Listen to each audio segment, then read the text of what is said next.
개발 위주 맡기실 때 견적서만 비교하고 계시진 않으신가요?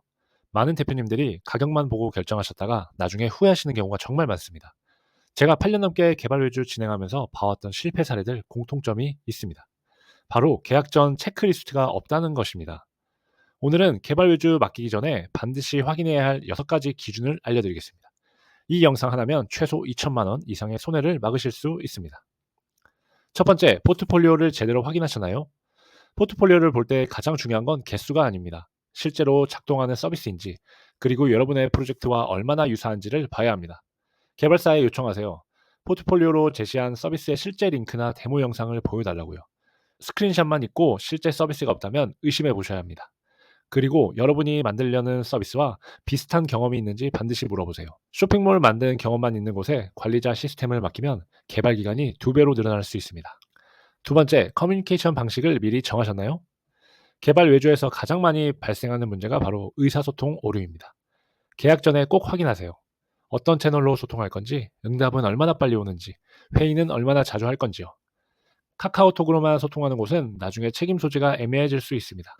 이메일이나 협업 툴로 기록을 남기는 게 훨씬 안전합니다. 그리고 초기 미팅에서 개발사가 여러분의 요구 사항을 얼마나 정확하게 이해하고 있는지 테스트해 보세요. 기술 용어 없이 설명했을 때도 제대로 파악한다면 그건 좋은 신호입니다.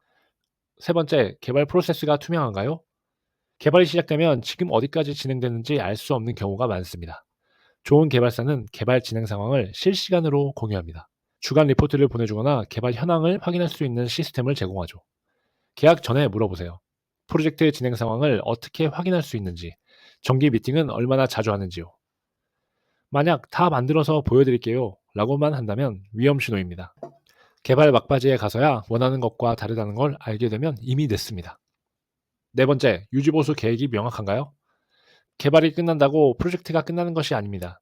런칭 후 버그가 생기거나 기능 추가가 필요할 때 어떻게 대응하는지 미리 확인하세요. 유지보수 비용은 얼마인지, 기간은 어떻게 되는지, 긴급 상황 발생 시 대응 시간은 어떻게 되는지, 계약서에 유지보수 조건이 명시되어 있지 않으면 나중에 추가 비용이 엄청나게 나올 수 있습니다. 심지어 소스 코드를 받았는데 문서가 안 돼 있으면 다른 개발사에 넘기는 것도 어렵습니다.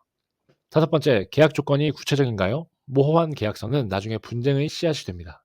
개발 범위 일정 금액뿐만 아니라 추가 비용 발생 조건도 명확히 해야 합니다. 특히 조심해야 할 부분이 범위 변경입니다. 처음엔 포함된 것처럼 말하다가 나중엔 이건 범위 외 작업이라 추가 비용이에요 라고 하는 경우가 많습니다. 그래서 계약서에는 구체적인 기능 목록이 있어야 하고 범위 변경 시 추가 비용 산정 기준도 명시되어야 합니다. 애매한 표현은 다 구체적으로 바꿔달라고 요청하세요. 여섯 번째, 기술 스택이 비즈니스에 적합한가요? 개발사가 최신 기술을 쓴다고 해서 무조건 좋은 건 아닙니다. 중요한 건 여러분의 비즈니스에 맞는 기술인지입니다. 간단한 관리 시스템 만드는데 과도하게 복잡한 기술을 쓰면 나중에 유지보수 비용만 올라갑니다. 반대로 너무 오래된 기술을 쓰면 확장이 어려울 수 있고요. 개발사에 물어보세요. 왜 이 기술을 선택했는지, 이 기술의 장단점은 무엇인지요. 명확하게 설명하지 못한다면 그냥 자기들이 편한 기술을 쓰는 거일 수 있습니다. 정리하겠습니다. 개발 위주 맡기기 전 꼭 확인하세요. 포트폴리오의 질, 커뮤니케이션 방식, 개발 프로세스 투명성, 유지보수 계획, 명확한 계약 조건, 적합한 기술 스택까지. 이 6가지만 제대로 체크하셔도 외주 실패 확률을 대폭 낮출 수 있습니다. 더 자세한 체크리스트가 필요하다면 고정 댓글에 무료 자료를 받아가세요. 그리고 이 영상이 도움이 되셨다면 구독과 좋아요 부탁드립니다. 지금까지 사업가를 돕는 개발자 파파였습니다. 감사합니다.